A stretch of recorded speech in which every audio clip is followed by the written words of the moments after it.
steer? Are you steering? Yes. Say hi, people. Hi. Hi. You gotta steer, buddy. You gotta steer. Woo! Good job. Say bye-bye. Bye-bye. Hi there.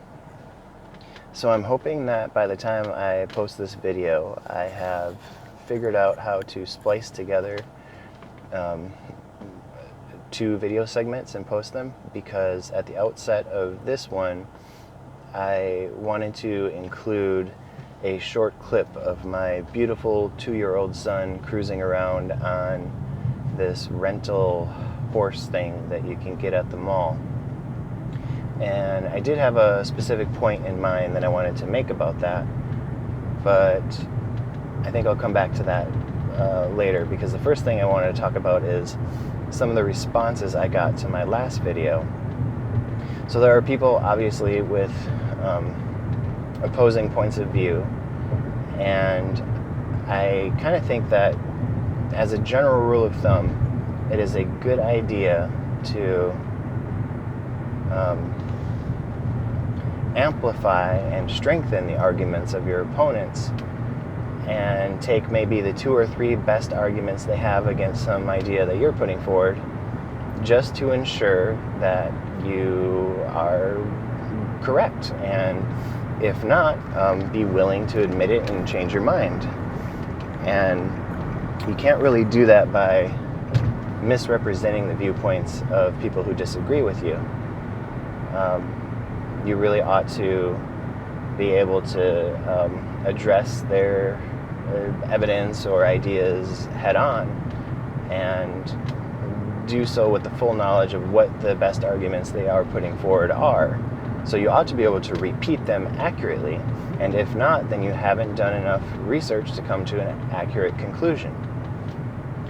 So one thing that came up repeatedly is this idea that people have a hard time distinguishing between the scientific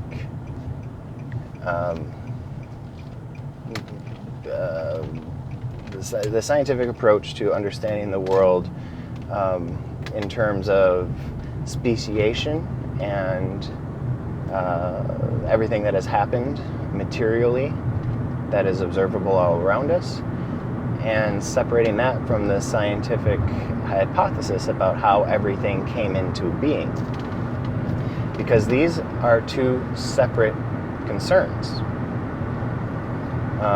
The question of how everything came into existence, why there is something rather than nothing, is a completely different question than what has happened since there was something. And one way to illustrate that is to think of yourself as going on a hike. You and a friend are hiking through the woods, and you stumble upon part of the woods wherein there is just charcoal and burnt trees, and you can smell the smoldering smoke coming out of this couple of acres of woods. And you logically deduce that, hey, there must have been some sort of fire that took place here. And your friend turns to you and says, I don't think so. I think this is the result of a flood. And your response, are you crazy? There's irrefutable evidence all around you that, it's burning my lungs. I can still smell the smoke. It's very clearly a forest fire. And then your friend says, well, if it was a fire, how did it start? And you say, honestly, I don't know. It could be the case that there was some campers that left their campfire burning, or, maybe an irresponsible smoker, or fireworks. There's a number of plausible hypotheses that could have caused this fire. But I'm still sure it was a fire. And your friend then says, until you can definitively prove to me how it got started, I am going to continue believing it was a flood. Now think about the logic of that. Just because you're not certain how something began does not mean you can just substitute in any other narrative that doesn't line up with the tangible facts all around it.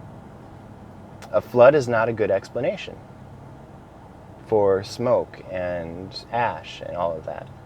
You don't need to know how the fire started in order to determine that it was a fire and not a flood. And the same thing is true with the natural world. No, we don't have any realistic, easily understood ideas of how God came into existence, nor how matter came into existence. And even if we did, they would probably seem very unintuitive, because our whole intuition and our whole logic and everything is centered around the idea that we're moving forward through time.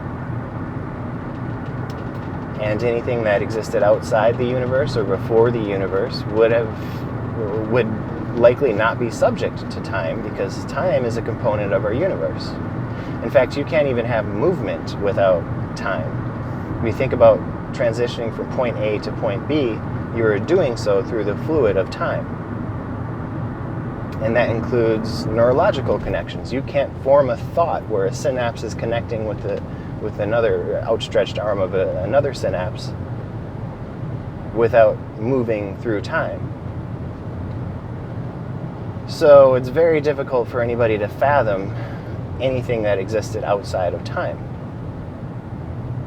So whatever explanation comes up, whether it is a divine deity or not, using the word "what came before" is inapplicable, because before is a expression of time. What happened prior to this? What happened before this? It's just inextricably integrated into our mind that something needs to be processed through entropy and time. But all of that is a separate question from the things that you can observe about what have happened within the universe since it's come into existence. So you can separate the idea that you don't know whether it was a firework or a cigarette that started the fire from the fact that we do know that there was a fire.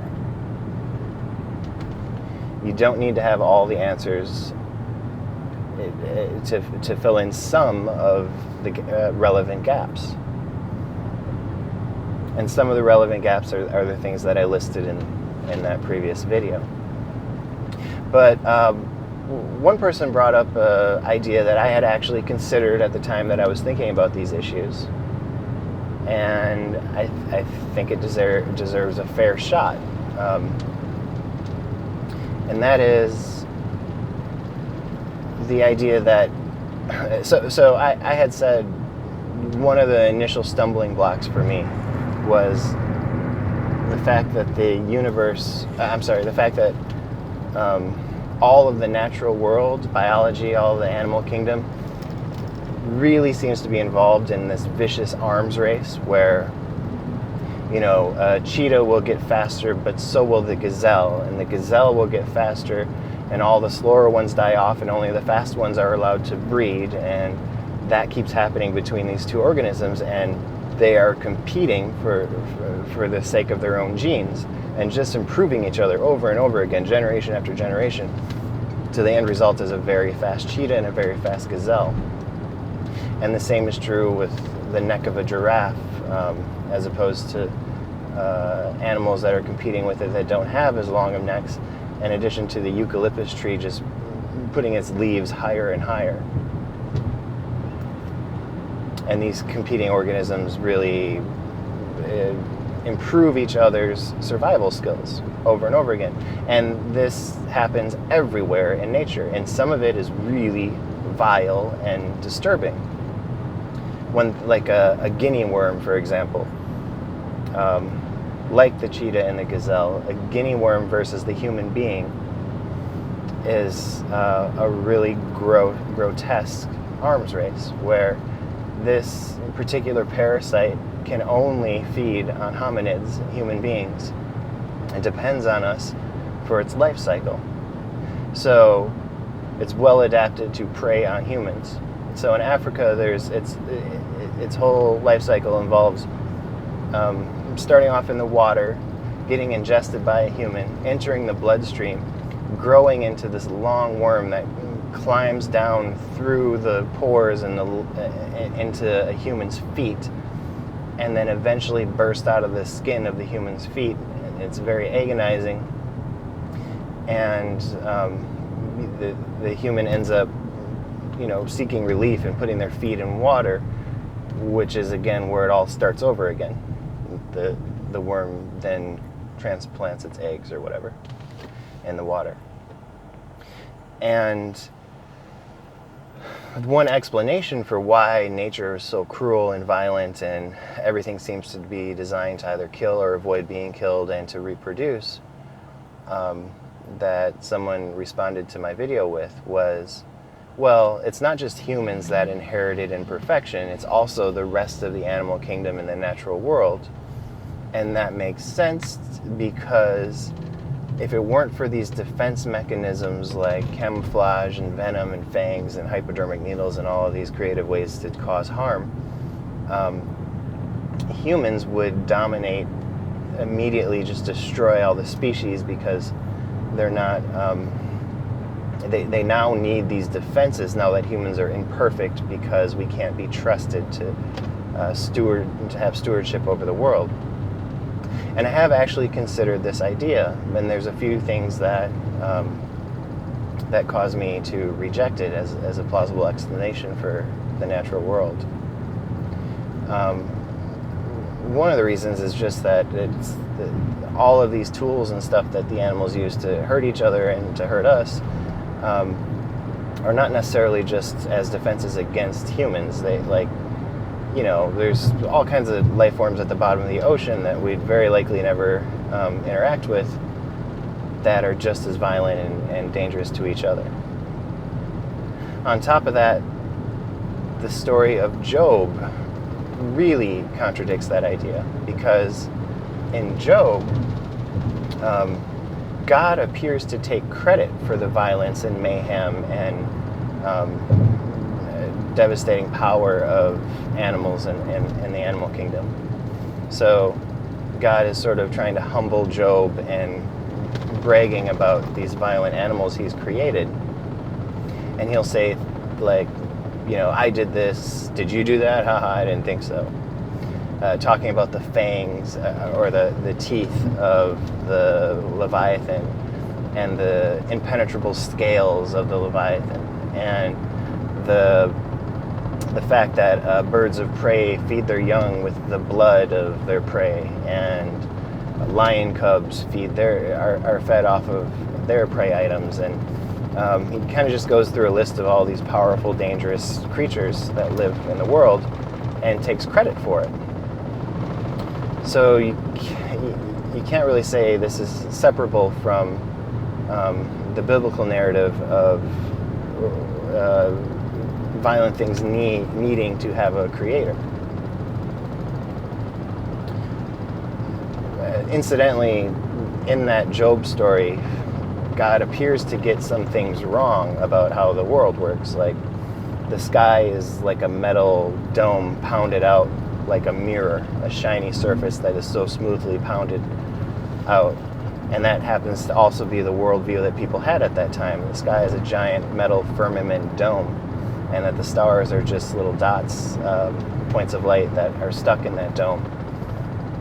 And the dome has holes for the rain to come through, and the rain drops down beneath and goes back up to the top. And anyway, God seems to imply that is really how things work, which we know it isn't. He also says that there's some animal that breathes fire and causes the sea to boil with its, and there's really nothing like that in nature. Maybe a bombardier beetle, but there's nothing that breathes fire out of its nostrils. Anyway, God seems to take credit for the destructive elements in nature. On top of that, we know, for example, that one of the species that was in the Garden of Eden was a serpent. And growing up, I really loved animals. In fact, my first job was at a pet store, and I was what is called a reptile specialist in that store. And I had a lot of pets, including snakes. And anybody who's had a snake knows that no matter what species of snake it is, there's just no way that anything about it is compatible with vegetarianism.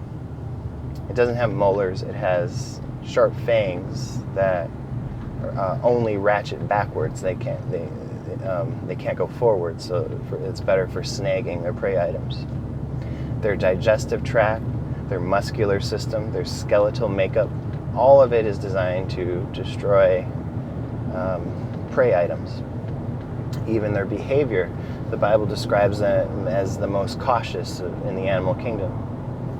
And there's a lot of truth to that if you've ever observed a serpent in nature. They're very silent, they're very sneaky, and they're ambush predators, so they'll go undetected and then suddenly strike at whatever they're trying to eat. In fact, the species that I had pits along the rim of its mouth that work as sensory organelles to detect heat variations in their environment. So, kind of like thermal lenses where they can see in the dark and detect objects as distinct from the temperature around them, including warm-blooded mammals. There is no reason for any of these organelles to exist, or any of this behavior to exist. Behaviors like if it constricts its warm-blooded animal to death, and then after it's dead, it will search around and prod around its body to find its face and consume it face first, so that the arms tuck back neatly, because if you eat it butt first, its arms will snag in the digestive tract. But just imagine a serpent lying in ambush so that it can suddenly strike an apple, and having these heat-sensing organelles where the apple would be indistinguishable from the rest of the environment because it doesn't have a respiratory system. It's going to be the same temperature as the rest of the tree. And then prodding around to gulp down the apple face first. Nothing about a snake is compatible with vegetarianism. And yet we know there was a snake in the garden. It's unlike so many other creatures like the guinea worm and leeches and ticks that you might be able to claim, oh, these are descendants of vegetarian animals. You can't really say that about snakes because we know there was one there. And that takes me to the bigger picture question of, even if all of this mayhem and violence is the result of Adam falling short of the expectations that were put on him, the idea that this was the predictable result doesn't really avail God of the responsibility for everything that unfolded. So when I was riding around on that little horse thing with my son, it occurred to me I was letting him drive. He was actually steering on his own. And if he crashed, that would have been my responsibility, because I should be able to intervene in the case where something is going to go terribly wrong. But what if instead of just driving that toy horse, he was driving an actual car? So say that I have a bus full of people and I'm driving, and my 2-year-old son says he wants to drive and he's throwing a fit. And then everybody else in the back of the bus starts cheering, yeah, let him drive, he might be a better driver than you. And I say, I'm just going to prove a point to all of you. I'm a better driver. I should be the one driving. but I'm going to show you all that this kid can't drive better. Suppose that he then immediately starts driving and crashes into oncoming traffic and just fatalities all around, and I'm the only one who survives. Imagine me trying to tell the police that it's not my responsibility. It's the 2-year-old's fault because I had to prove that he was wrong. Would any responsible police officer actually say, "Oh, you're right, that's my mistake"? All of the mayhem and death can be laid at the foot of the 2-year-old. Of course not, because I know better. Because it is easily predictable that something like that would have happened. That the guinea worm would come into existence, and the mosquitoes, and the fact that thousands of children under the age of 5 die every year. All predictable consequences of leaving the devil in charge. Now, if I can't avoid responsibility for allowing the 2-year-old to drive, think about how much more responsible I would be if I was infinitely wiser than my 2-year-old. Because on the full spectrum of available knowledge in the universe, the difference between me and my son is so negligible it's not even worth mentioning. I'm barely any more intelligent than he is when it comes to all of the possible things to know about the world. And yet, no one would say, it's okay for me to let him take the reins temporarily. Or if I did, that I wasn't the one ultimately responsible for everything that ensued as a result. But on the spectrum of everything to know, if the devil, who's temporarily in charge, has a finite level of knowledge, and the Creator is infinitely wiser than him, there is a huge difference in actionable knowledge and responsibility between the devil and the Creator. Because, in that case, God is administering a test having already held the results in his hand in order to prove a point. And part of that point includes all kinds of deformities, and you can't even claim that a lot of these kids are being tested because they die before they've ever had a chance to be themselves. Moreover, some human lives are just, there's no way that could be their test. That, born with, what's the politically correct? Differently abled people with mental inadequacies and Down syndrome and, Tourette's or whatever. All kinds of very imperfect variables that really negate the idea that they're just being tested.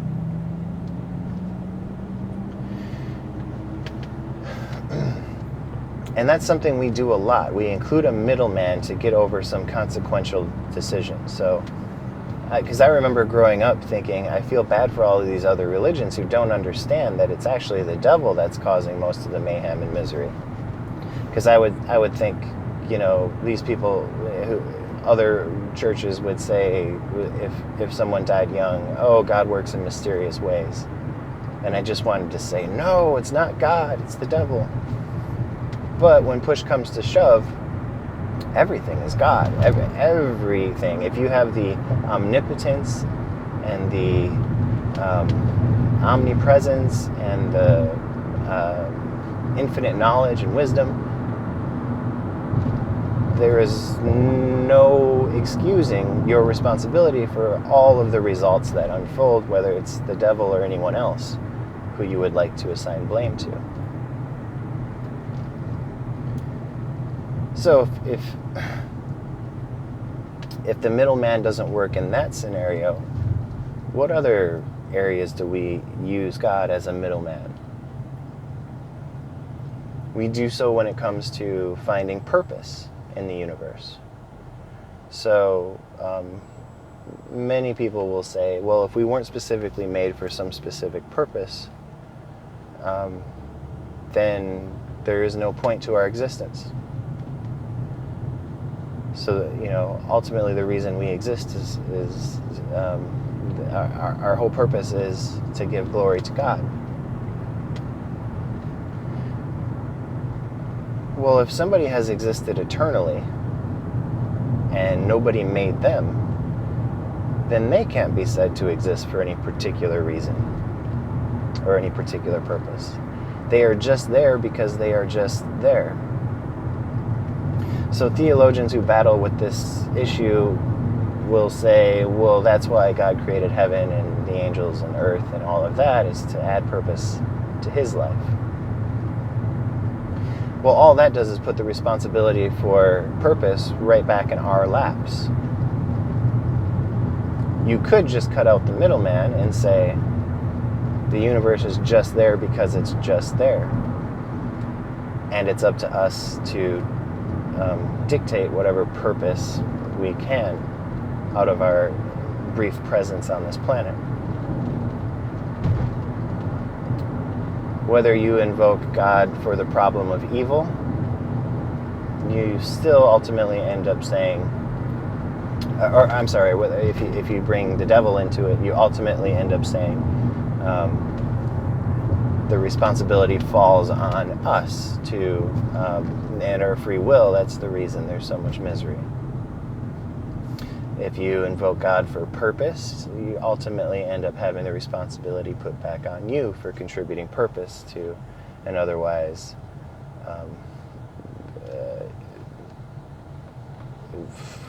vain universe. And we also use the Creator as a middleman when it comes to that original question of why something rather than nothing.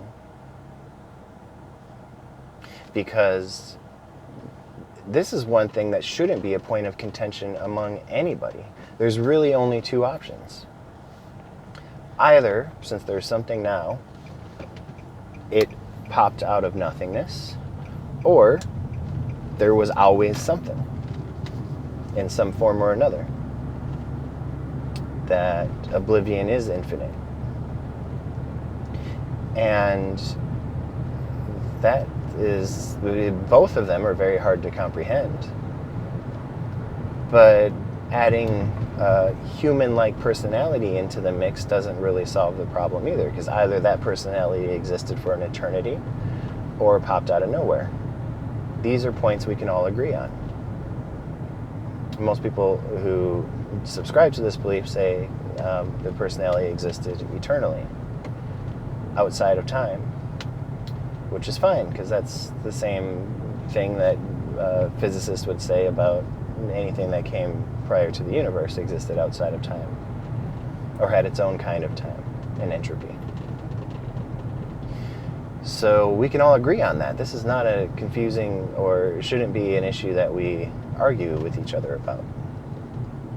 What we don't necessarily agree on is the characteristics of a being who has existed alone for trillions and trillions and trillions and trillions of years outside of time. Because certain characteristics that we ascribe to the Creator, who we make in our own image, are things like jealousy and love and vengeance and mercy, and all of these things that are very clearly beneficial to hominids living in a tribe, that don't really make a whole lot of sense if you're just an omnipotent, omnipresent being that has existed for infinity. Take jealousy, for example. Of what use is jealousy to an infinite being who is more powerful than anything else in existence? Why would jealousy be a part of that deity's character? You can explain jealousy from a perspective of passing your genes along as a creature that is a product of this planet living within the constraints of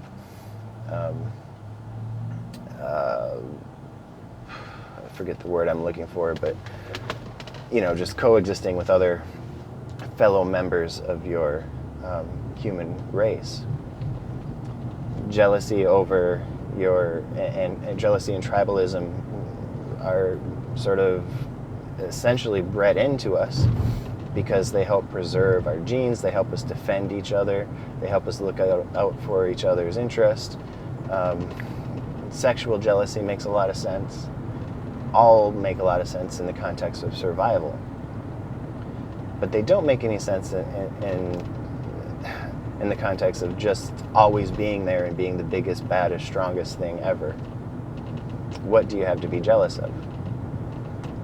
And it would be very easy to satiate that jealousy and bring it to an end just by presenting yourself in an obvious way to people so that there is no confusion over who is the most powerful and most worthy of praise. You just show up and say, this is who I am, and I'm real, and whatever else you had in mind, whatever other gods you thought were real aren't. So, and almost everyone would be on board with that. I know I would. There would be nothing to be jealous of in that circumstance.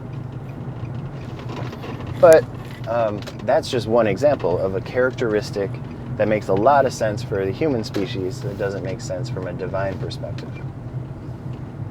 Love, obviously, makes a whole lot of sense when it comes to passing on and nurturing our genes, taking care of your cousins and your neighbors, and just getting along peacefully with one another. And certainly the deepest love of all, the love of your children. All of that makes absolute sense from a perspective of survival. Why it would be intrinsic to an all-knowing deity that has existed eternally, it's nice to think. It's probably one of the best scriptures in the Bible. God is love, in which case there are no atheists, because nobody can deny the existence of love. Unfortunately, there's a lot of other parts of the Bible that suggest that he's not just love. He's also into enslaving other humans and owning people from other parts, as long as they're not part of your tribe, and pillaging and destroying infants and inducing abortions if you think your wife is cheating on you, and all sorts of things that we wouldn't really describe as loving. Not to mention the scripture that says that the works of creation testify to the majesty and the personality of the Creator, because creation is vile and horrid and destructive. So, I hope I kind of addressed a lot of those concerns. The whole thing about blaming the obvious signs that life is really just a constant competition between genes looking out for their own interest can't be explained away so easily just by saying, well, that was the natural outcome of everybody falling after the garden.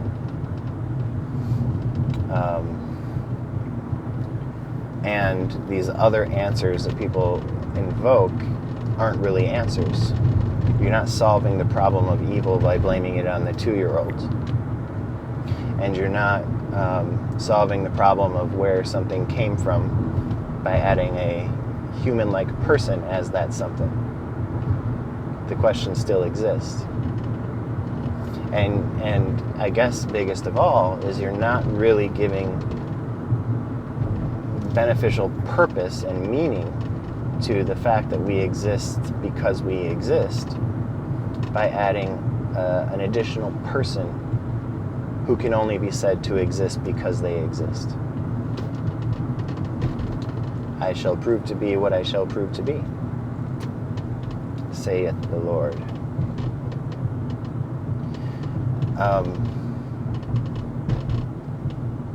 So I think those are all the deep thoughts that I had for today.